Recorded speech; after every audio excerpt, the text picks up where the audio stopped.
Things are gonna get better now. But you're still a drunken slob. Things are gonna get better now. You wish you still lived with mom. Well, good morning to you. Hopefully that hangover's wearing off. Hopefully you got that phone number, or maybe even brought that chick or dude home. I'm happy for you. I sure as hell didn't have any of that happen to me. Drank a few beers and I went to sleep. What a boring ass motherfucker, huh? But as always, thank you for listening to Headbangers and Hooligans. It's yours truly, Scummalicious. Been working a shitload of hours, but I'm back. And it's an introduction to Rancid. Not that they really need an introduction, do they? If you don't know about this band, well, there's something fucking wrong with you. I'm kidding. But they've only been around for like 28 years, since 1991. Pretty much the same band that entire time. They added a member, Lars Frederiksen, the guitarist, after the first album. He's been with them ever since. And Brett Reed left after the album Indestructible. Came out in 2004, 3 or 4, I believe. And he was replaced with Brandon Steinkart. And he's been with them for the last 3 albums. That's what I'm talking about. And what's really weird, and I do believe Rancid was the band of the month a couple years ago, or whenever I started doing this, but I never really dove into the band, which is kind of crazy because they're one of the first bands that I really fell in love with. And I'm talking about, yes, the infamous wave of 90s punk, the second coming. There's always that fucking giant argument all over the internet. Well, it really wasn't punk like the 70s. No, it wasn't. It was totally different. But what do you want to call it? Alternative? But that, we're not going to get into that. But especially for the album Let's Go. It had Salvation on it. Come on, baby, won't you show me what you got now? I want your salvation, whoa. And I remember at the time when I first seen that video, Tim Armstrong, the singer, guitarist, got this mohawk, giant spiked hair with Lars. They're driving around Oakland, California, rough neighborhood. And he says, before they play the video, Tim Armstrong said, Green Day ain't real punk. We're the real punk band. And I think he was saying that jokingly because they came up together. Billy Joe Armstrong wrote the song Radio. One of their, dare I say it, hits. Can I use the word hit? But and then I watched it, and it was black and white, and the way he sang, I was like, it just, I don't know, I just made an instant connection. And when it comes to this band, and this is a fucking shocker, I've gotten into a shitload of arguments over this. Tim Armstrong, it make or breaks the band for some people, and it's his voice. And I love the voice. It's unique. There's nothing like it.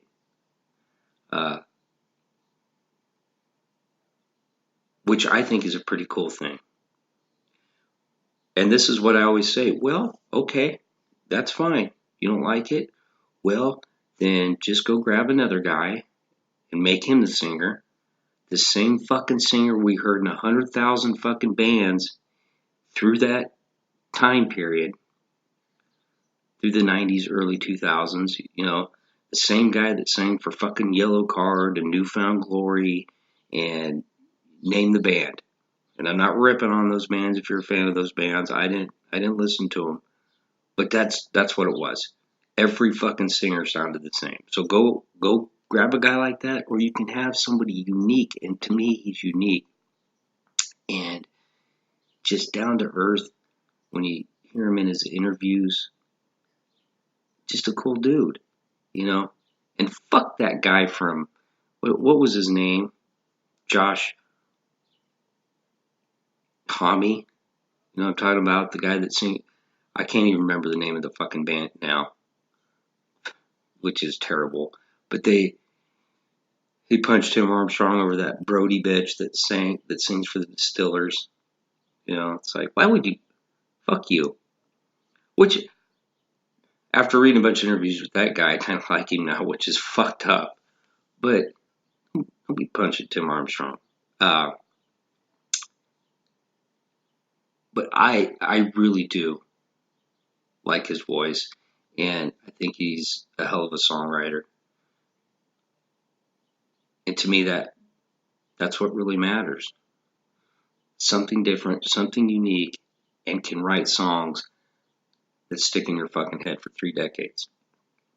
Uh, they started out as a three-piece, as I mentioned before. Tim Armstrong was the guitarist and the singer, and Matt Freeman, and we mentioned him before on bass. How about that fucking bass player? He is all over the fretboard. I mean, he's going up and down on these songs.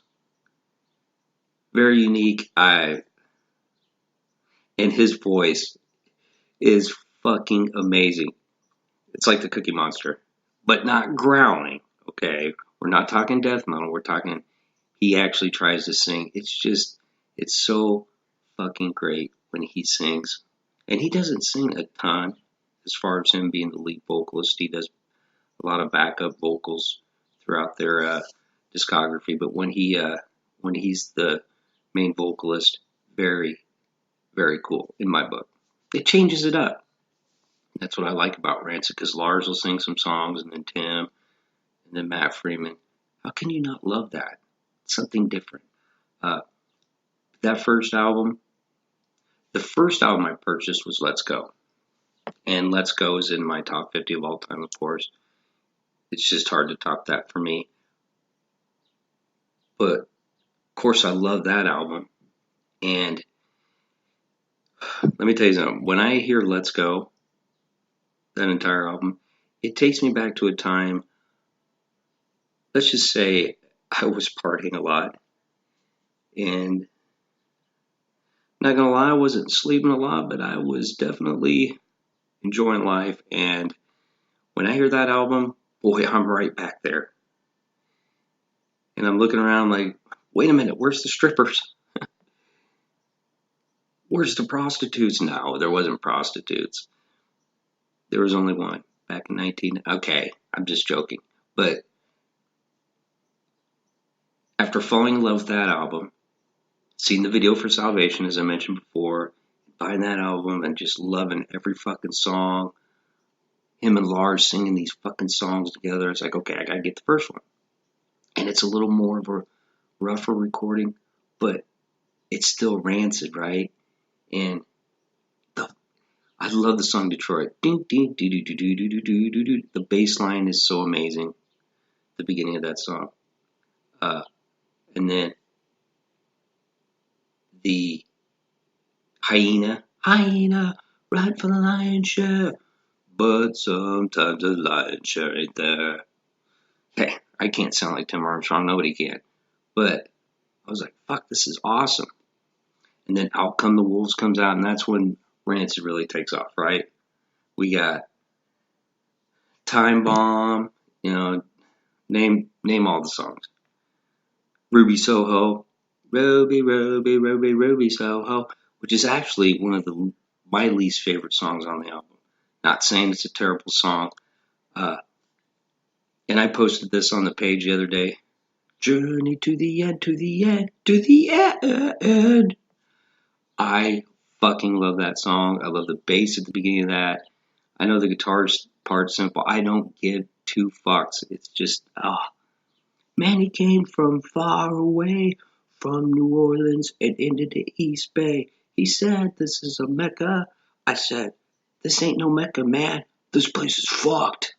I just love that song. Just a great fucking album. I mean, you follow up Let's Go with Out Come the Wolves. And a lot of people would call that a better album. Not me personally. I love them both. I like Let's Go just a little bit better. Then, little departure. The album Life Won't Wait. And a lot of people compared that album to The Clash. Yeah, maybe there was a few similarities because there was like some reggae thrown in there and horns and uh, a lot of keyboards, which they had some keyboards, the ska thing going on with Out Come the Wolves, but a lot more on that one. Just kind of an experimental album. And when I first heard it, I didn't really like it. But over time, that album really grew on me. And I know what you're saying. Yeah, because you're sucking some rancid cock. Probably. A little bit. But I'm just kind of teasing. I'm not taking the whole cock, just half of it. Kind of. I'm basically not letting them shoot their load in my face. I don't know why I just went there, but I had to. But the album really did. It grew on me. And there's a lot of songs I love on there.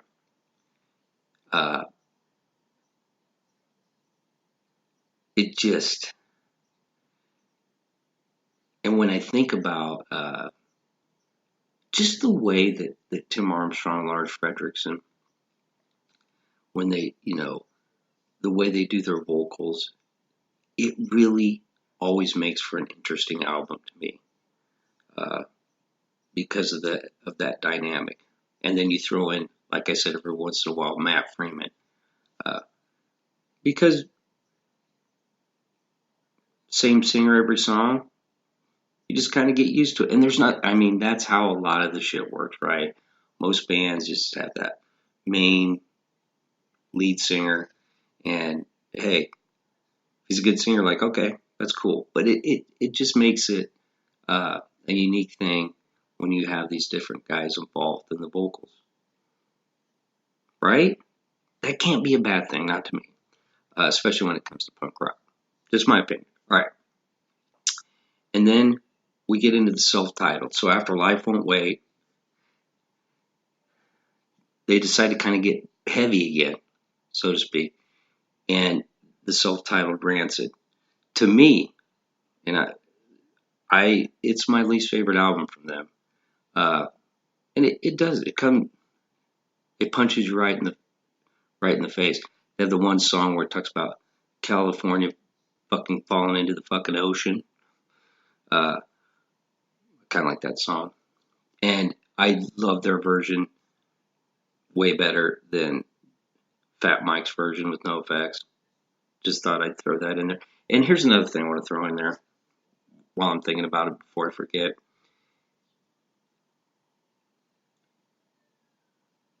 How about that? Like I said before, 28 fucking years, you don't hear him or any of them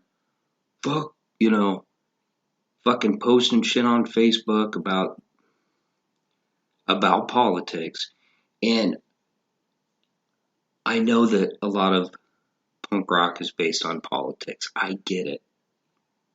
But when you sing about it, we get it. We kind of know where you stand. And you have every right to sing about what you believe in.